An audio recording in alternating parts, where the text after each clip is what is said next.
Well, thanks very much, Steve. It's always a pleasure to be with you. We have been all around the world. You know what I thought I'd do today to bring a little bit of change? I gave a presentation a couple of months ago at the request of the IWSR, International Wine and Spirits Group. And it was a private one that was set up for the investment banking community that track beverage alcohol. And they had invited the president of Diageo, Moet Hennessy, Brown-Forman, and then they included MHW. And the goal was they wanted to get a perspective on where beverage alcohol may be going in the next 5 to 10 years. And we got asked purely from the standpoint that as America's largest service provider and our perspective over the last 20 years or so, what did we think relative to what the big players were looking at? So this is literally an inside look at how we see it, and I'm also going to take a little inside window on MHW and some of the trends that are happening there. What we'll talk about often, what I have found in my years, as Steve said, I'm in the industry well over 30 years, but CEO of MHW, the service provider, over 20 years now. What we've learned is effectively a lot of the trends today are created by innovation and education, which is kind of amazing because when I started in the industry, effectively, you didn't know always where the trends came from. In this environment today, a good example comes out of Mexico. Some of the work that they've done there over the last 20 years is proof positive that if you educate people and use social media, amazing things can happen. So anyway, let me just jump in. Again, in order to understand our perspective, I've got to touch a little bit on the history of the company so that our opinions will mean something to you from the standpoint of where we see it. And then I am extremely bullish. In the 30 plus years that I've been in this industry, by far the best is yet to come in the next 5 to 10 years. The next 5 to 10 will blow away the last 50 to 60 years. And I'll talk a little bit about that in a moment. And then we'll look again at an inside look at MHW's trends. As I said before, we start to see things long before they show up on the shelf sometimes, and I'll explain why in further detail. And then some of the other considerations, things we have to watch for. As bullish as I am on the future, there are other things out there, such as marijuana and the like, and we'll talk briefly about that.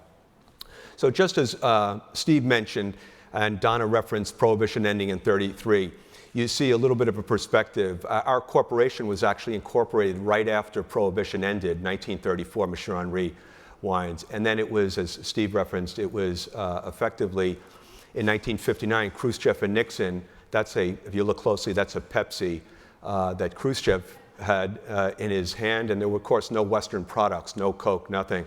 So through that relationship, Nixon and Khrushchev, they allowed Pepsi to get sold into the Soviet Union. As Steve said, he knows the story as well as I do, that led to, well, what do you bring out of Russia that you can convert to dollars? And it turned out to be Stolichnaya, which they acquired. And I was part of that run for many, many years, not back in '72, I'm not that old, but during the '80s for sure. And then in 1994, after Glasnost and all the things that went on in Russia, Coke got in and they sold the rights for an incredible amount of money. And it was at that point that MHW was born, the new service provider, where we anticipated the consolidation in the industry and tried to help all of these new brands and what later turned out to be plenty of other larger brands saw the model and said, hey, I think we can tap into that for cost efficiencies and so forth. So I say this because when you look at some of the brands and the things that we've done over time, we have touched almost 25,000 products across wine, spirits, and beer. And we track a lot of these trends and where they may be heading and what story is it telling. These are successful brands, even in terms of valuations. We track that. I think Steve asked about suppliers in here. Anybody that owns a brand in the United States today, whether it's an imported brand or domestic, you're sitting on a potential incredible valuation. And the numbers keep skyrocketing. The multiples keep going up. I'll touch on that in a minute. But you most recently, Bulldog was an MHW. You remember Skinny Girl, Margarita, Tequila, Aviant, Presidente, beer from the DR. These are all brands that came through MHW. And at some point, hard to predict which ones would sell for the big multiples. But clearly, when they go big.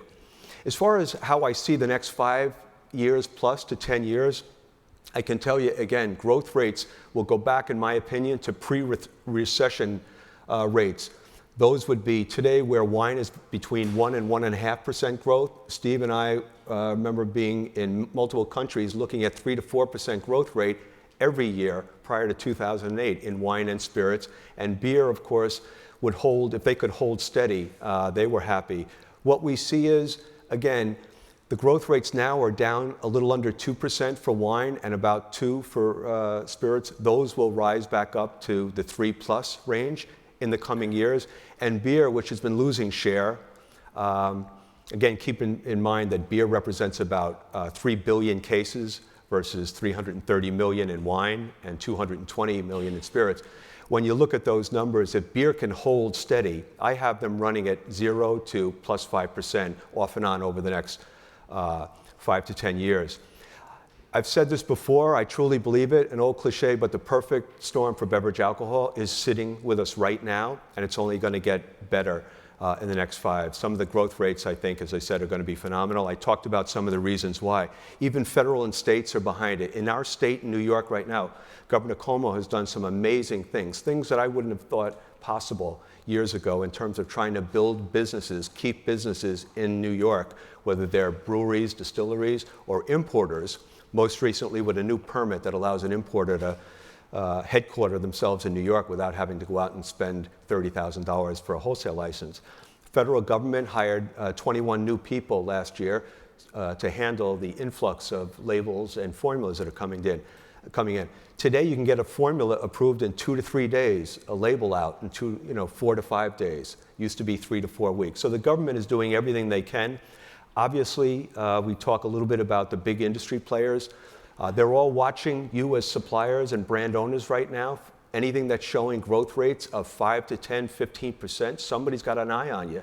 And again, when they can't get big growth, a brand like an Absolute that's giving up 200 to 300,000 cases a year, that's being made up by the small and medium-sized players. So that's happening across all categories. We'll talk a little bit about social responsibility. And of course, we're adding about 3 to 3.5 million plus 21 drinkers, consumers every year. And we're trading millennials, if you will, or new folks that are not married. And unfortunately, the older folks that are dying off, those people tended to be, single brand drinkers. So it's a kind of an interesting trade-off. And I'm in that category on the other high end on that trade-off. But anyway, the economic multiplier, Steve also, when he said by a show of hands, I noticed there was probably close to 50% of the room was made up of what I'll call service providers to this industry. And again, you can see the economic multiplier by the explosion of licenses, permits, and the people getting into the industry. The peripheral, if you take the lawyers, we talk about production players, the advertising, PR, administration, all of these categories are thriving right now, and more of that is coming. And I tell people, I tell my own children and their friends, this is a great industry to get involved with. And also on the female side, I think the industry has historically been weak, and now it's getting the female effect. And of course, they're driving so much of the alcohol consumption and growth in the United States. It's nice that they're now a big part of running this industry. But again, with that growth comes clearly heavy competition, and then we do deal, as Donna, I think, did a great job of explaining our 3-tier system, and that can create roadblocks and hurdles sometimes. But as we always say, where there's a will, there is a way. Just in terms of very quickly on consumption trends, I won't bore you with these, you know many of them, but today, 40% of the consumers are drinking across all categories, oftentimes at the same sitting or the same evening or day. You also have the blurring, what they call blurring across category lines. And then here, of course, Hispanics, millennials, female, we talked about flavorization is so huge, such an important part of all categories. And then premiumization. So much of the growth today, whether it's wine, spirits, and beer, we all know is coming on the higher end. And then this is in terms of describing millennials that are affecting these growth rates over the next 5 to 10 years. That bottom one I always see as the most important, experimental and adventurous. And this is the problem that the big players that I was speaking of before, the Diageos, Moet Hennessy, they're dealing with major brands And there's challenges for them because these smaller brands are taking bites out of that apple for them. And so that represents opportunity because they're looking, as I said before, at the newer players. Celebrities have had more of an impact on beverage alcohol than anyone would have predicted 10 years ago. Many of these brands are brands that we at MHW service. Blue Chair Bay, for example, Chesney's rum, is actually on fire right now. 2017 will be a record year, big growth rates, but also Casamigos is another one doing very, very well. Not always easy, not every celebrity can make it happen, but the ones that bring authenticity certainly can. From a technology standpoint, clearly Delivery.com, Drizzly, these players are having a significant impact as well in terms of convenience, especially in the major cities. You're aware of the amount of licenses that are being generated every day as we speak, whether it's distilleries, breweries, wineries. The numbers are staggering, so many people are getting in. And again, that goes back to the people that are servicing all of those licenses. On brand valuations, now this is very, very important, going back to, as I said before, these brand owners in the room. These valuations on spirits, for example, that used to be $300 to $1,500 for annual cases sold. What I'm simply saying there is if a brand sells X amount of cases in a year, you could multiply it by one of those numbers, either 300 to 1,500, or in the case of beer, let's say 73, or wine, it might be 150 to 300 per case to get an approximate valuation. And then you've also got revenue and EBITDA multiples. But if you look at some of the most recent transactions, just going back to High West, which was a Constellation, they paid $160 million for a brand that a year before they acquired it was doing about 40 to 45,000 cases. If you do that same multiple, you're over 2,000. So remarkable. Deep Eddy, they haven't actually reported what the number is, but here's a vodka that came effectively out of nowhere from Austin, even on the heels of Tito, and it got to about 500,000 cases, lower priced. But that one, you know, the estimates or the guesses would be that it'd be over $500 million. So that's bringing more players. And then, of course, on the beer side, you see there's transactions almost every day. You pick up the trade publications, you find out another acquisition is made. But that takes us now to the distribution side of it and some of the challenges. And I think Chris spoke about it earlier today on the fragmentation that's going on in America. It is challenging. But again, as challenging as it is, there are more avenues and vehicles today than ever before in terms of social media, internet, and then industry and non-industry players that are getting in. There are players out there that want to accommodate these needs, and so you'll see new approaches coming. I'm just showing you here for a moment, focus a little bit on wholesalers. Right now, there's 30,000 licensed wholesalers in the United States, based on TTB's numbers. I would probably argue that only half of them are active, but even so, those have grown dramatically. And so on the wine side, for sure, there's plenty of opportunity to get into small to medium-sized wine players in a lot of the markets.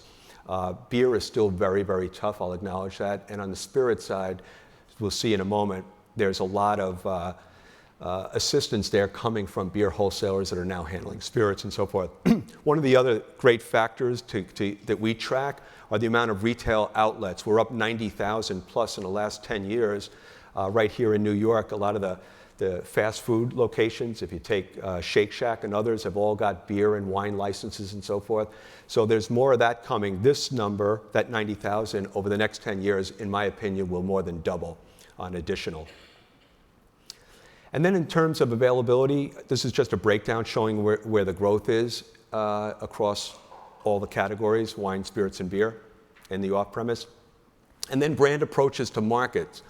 So that's another important thing for the foreign suppliers that are here today. You know, how do you get going? How do you get your business activated in America? And of course, many times players look for the big importers, which are more likely to buy your brand than to take on a new brand today. They're the ones that are going to be watching closely your results, and then they'll jump in. Of course, then you have mid-size and small importers, which can be very, very effective if the right deal is structured. And Donna talked about that before you give your brand to a small to medium-sized importer, you want to do a lot of homework, due diligence on that, because once you hand the brand off, you may get it back, but it may not always be in the same condition, and so very, very important. But there are some great players out there, again, if you do your due diligence. Then there's more local or regional type of wholesalers that also have import licenses that may be a good start for some of you, so you get into one market. The problem there is you don't really have a national brand or a national label, so that's where real fragmentation begins. So you just have to keep that in mind. And then there's licensed service providers. Steve mentioned, obviously, MHW, Park Street. You have a couple of others, USA Wines here in New York, American Spirits Exchange. So there's a number of them over the last, I would say, 7 or 8 years that have emerged and are very active. In terms of all the other options to market, if you're in the wine business, and I should mention, a lot of companies can come over here, obviously, and set up your own import and distribution company and then outsource certain aspects of the business to some of the players, service providers I mentioned before. But that can be somewhat costly if you try to take it on yourself and do it all. And then again, other approaches that we're seeing much more of these, what I call reverse tier marketing on private labels and things like that, where foreign entities are using relationships in this global environment and getting a brand into a major retailer and then backfilling the importer and wholesaler to accomplish that sale. And once they get in with that major retailer, they start to build their business off of that. They may take the private label they're doing, but then introduce some of their own brands and then use that same wholesaler network they've now been exposed to and work off of that as well. So there's different approaches that can be used there. Still the challenge, we got 10 wholesalers, actually it's 9 really now are handling close to, it'll be 80 to 82% probably in the next 3 years. So that is one of the major challenges. But as I said before, there are wholesalers now that focused on beer that are now in wine and spirits, and that's very, very helpful and offers potential opportunities. But there are new approaches. I use that expression all the time, where there's a will, there's a way. Oftentimes, if you're starting in one particular market, there's a way to get to a service provider in that market, get your learning in, and then take that learning and maybe use an industry veteran to get you a meeting with one of the major wholesalers. So you move from incubation to full national distribution at some point. Now I'm going to give you, again, I talked about trending in MHW. So this is an inside look at what we see from various countries. And as I talked about before, innovation and education oftentimes leads where the consumer is going to go. So if you bring it to the consumer and you do it the right way and you educate them, oftentimes that creates a little bit of a buzz. I use Mexico and mezcal in particular. Mezcal has been around for many, many years, yet it took a big investment by Pro Mexico, the Mexican Trade Office, as well as the folks in Oaxaca and those suppliers to get together, to put enough money together to come into the United States. And what they did was they chose New York. And they did a blitz in New York for about an 18-month period. And all of a sudden, mezcal, albeit still on a small base, is still a hot little category that if you look out 5 to 10 years. So that's what I mean by that. And that's why I see there's certain trade organizations represented. Italy is here and others. And that's very important because they can really move the needle if it's a concentrated effort using the right tools. So just showing you what we do at MHW, this would be like a 6-month period as we watch. And this isn't everything, but just to show you, we'll look at, okay, what's happening? Australia, RTDs coming in. These all came in 16. In New Zealand, the types of products. I got their permission to put the names on them. Park Street, don't get too close to reading those names. In Ireland, you see what's over there. Whiskeys and beer, obviously. And again, I'll just move through them, but Germany, very, very active. So expect to see a lot of German activity in the next couple of years, especially on their spirit side, along with the wines. France, the same thing, a lot of usual suspects coming out there. South America, obviously more cachaça from Brazil and some of the great wines at great values coming out of South America. Italy, going up to Slovenia. Mexico. So as I said, as you're looking at these various countries, we do study, and then we're looking at some of the client activities. We combine the client activity sales information because, again, we're dealing with thousands of products that run through MHW, and as we study it, we don't publish the information, it's confidential, but we are watching where are some of these trends going, where are the growth rates, and how about even where the certificate of labels approvals are coming, and does it mean within 3 to 4 years you can expect growth rates of more than, let's say, 3 to 8%, depending. And again, I go through Canada. So you can see imports as well, I believe, are going to go back to, again, pre-recessionary growth rates. As most of you know, when you get into a recessionary environment, history has always proved that domestics get an edge. And we saw that in 2008, 2009. Imported wines, for example, prior to the recession, were taking 1 point of share from California every 18 months. And that trend had been going on for about 8 years. And then the recession came and it stepped back. And people tend to buy local or buy within the country. So that's changing already. Imports are on the rise again. And so you'll probably get back. They were closing in on 30 pre-recession, 30% of the overall US wine market. It dropped down to about 23, and it's now back up at 25, 26. So it'll get back there. Now, let me just talk a couple of minutes about some of the other potential impacts. As I said before, I am extremely bullish on where this industry will continue to go. But there are a couple of things we got to keep, and I don't want to say dangers, but the big box retailer growth is a challenge and is going to get more challenging. Some of these major players that have entered in, whether it's Total Wine and some others, they're tremendous retailers, but they have a very high percentage of private label. And some of the other major retailers will follow suit because they see the potential of added margin and so forth. So where in some major big box retailers where those private labels might have tended to be at, let's say, 10 to 15%, if those go to 15 to 30%, that's going to put the squeeze on some players and some brands out there. However, as I mentioned before, oftentimes it's the private label is an entree for many, many suppliers if they're looking for a wine or a spirit from a particular area, or you're able to get in front of them and they do go private label. Oftentimes at the same time you make your pitch for some of your regular labels, and as long as it's not obviously a mirror image of the brand. Direct to consumer is another area, got to keep a close eye on. Right now it's limited to primarily domestic wine. That's a discriminatory issue, one that we and I personally have been very involved in over the years because right now, direct-to-consumer coming out of California represents about, depending on who you talk to 2 to 2.5% of the overall category. But it's 90% obviously domestic, and there's no imports getting that same opportunity. If it continues to grow this way, that share I talked about before, imported wines are going to get hurt, and they won't reach that 30 I mentioned.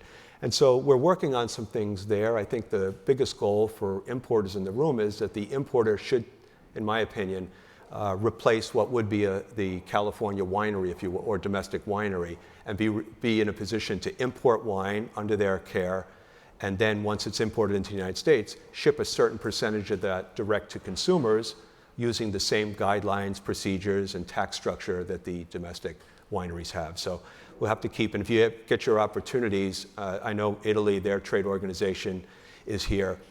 Keep fighting on that one because over time it could be a real killer. Marijuana, so you all know today marijuana for medicinal is legal in 29 states, and there's 8 states that have now legalized it for recreational use, and then a 9th if you add Washington, D.C.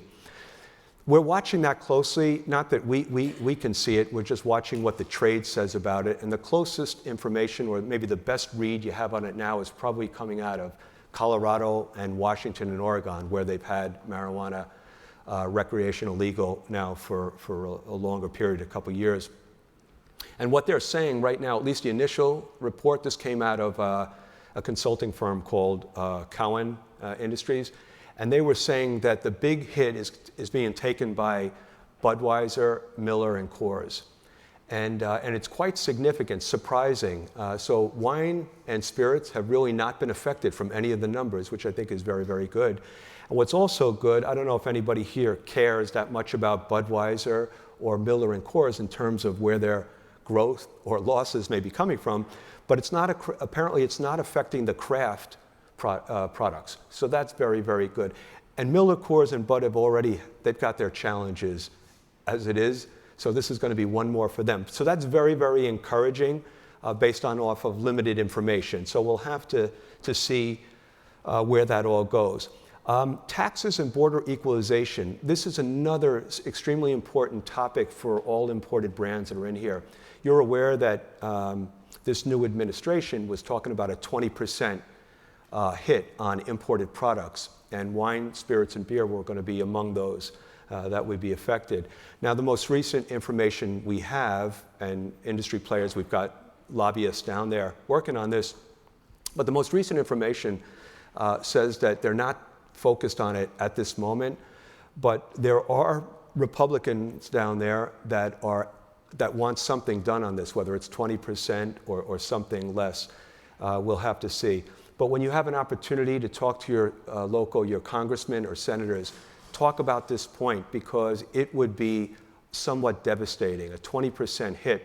And the way the model was supposed to apply it was bizarre, because it was going to come not off of a tariff, but it was going to come in the form of a non-deduction on the corporate or LLC's federal tax return. So in other words, you would have to add back 20% of your cost of sales back to your income. So I mean, just to help offset some of these other tax proposals that they're trying to do. So this one is very, very important. Got to stay on it. It'll likely resurface again, because I think a lot of the programs that they've already talked about cannot potentially be paid. So they're going to have to go back and revisit something to help fund it. And that's where this will come back. So keep that.